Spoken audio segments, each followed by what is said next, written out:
Hi everybody, this is DearMamaSal, and the word for today is ask.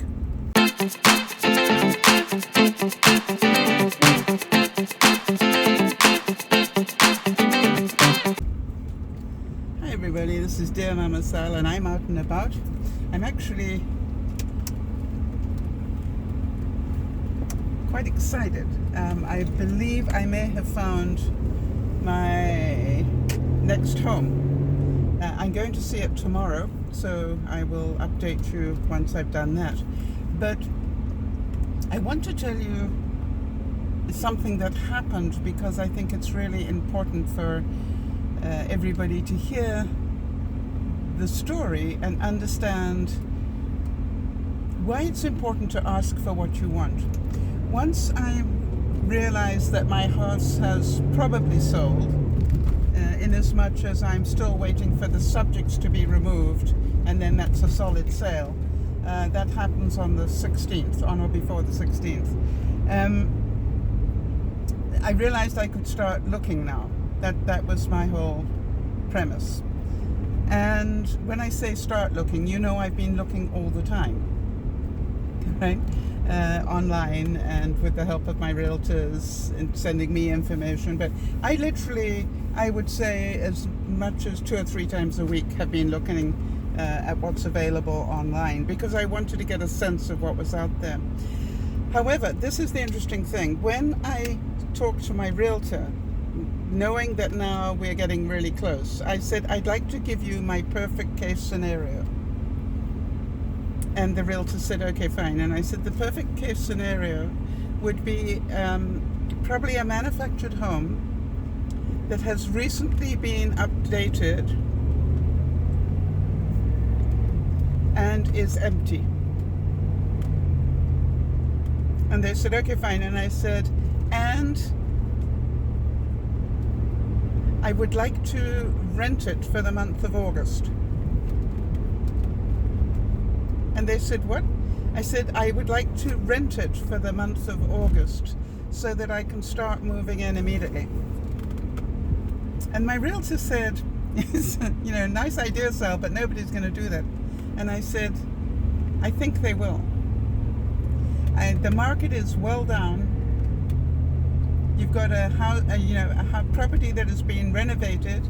They're paying pad rent and hydro, electricity, whatever you call it, wherever you live, all those sort of things on it. And I'm pretty certain they'd be more than happy if they've got themselves a pretty, risk-free thing to rent it to me for a month. And they said, no lawyer would let them do that. I said, just ask. The market is so stagnant, I think they will. And the funny thing is, within 24 hours, I had a yes. And I looked at the property and I went, wow, it's bigger than I expected.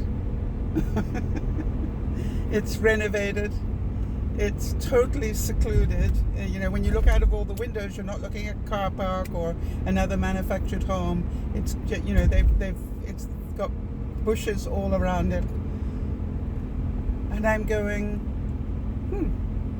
I guess that's my place. We'll see. I'm going to see it tomorrow. But the message here is if you don't think about what is your perfect case scenario, you will never get it. So in other words, for a long time, as you know, I've been planning, all right, one step at a time, what's my next step? And, I was a broken record about the fact I'm not ready to take the next step yet because I haven't sold my house. So, I kept myself out of a lot of stress by not being ahead of the game. I stayed with where reality was. And so now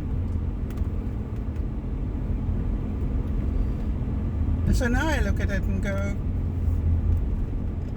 I could have seen 1,001 places, or well, 101 anyway, 101 places that, I might have liked, but I couldn't buy because I hadn't sold my property. What a waste of energy. What a waste of time, mine and my realtors. But if you don't know what you want, you won't get it. That's the whole thing.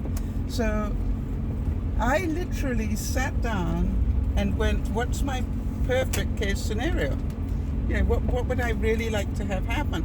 And I kept saying to myself, I'd like to be able to move and be gone before, breathe in, people. It's a bit of a tight squeeze here. I'd like to be gone before the date I have to be, but I don't want all that stress. Do you understand that? I don't want that one day of absolute horrific stress. What I plan to do, if everything works out, what I plan to do is to take, I've got a big house with an awful lot of stuff in it. And I realize I've got enough stuff to be able to run 2 houses. I mean, seriously, I've got enough stuff to run 2 houses. So what I'm gonna do, my vision is I'm gonna take half the stuff, probably more than half the stuff out. I'll take out one bed, I'll take out one couch, I will take out the dining room table, those sort of things, so that I can set up at the other side with the big things. And I will leave the smaller couch. I can, I eat on my bed anyway. So I'll leave my bed, my big bed. I'll leave my bed until last. I can sleep on my big couch. I've done it many times when I wanted to. So, I'm looking at it going, I can take half my house and survive. I can also, this is a big one for me, I can also take everything that's in my freezer, or most of it. Think about that.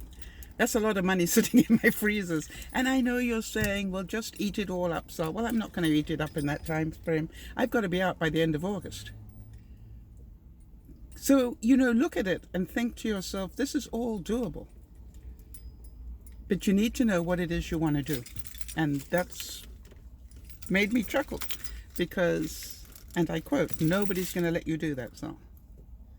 And the very first person we asked said, yes. Think about that. This is Dear Mama Sal saying, remember to look after one another, but most of all, as usual, please remember to look after yourself. And that's what I was doing. Bye-bye for now.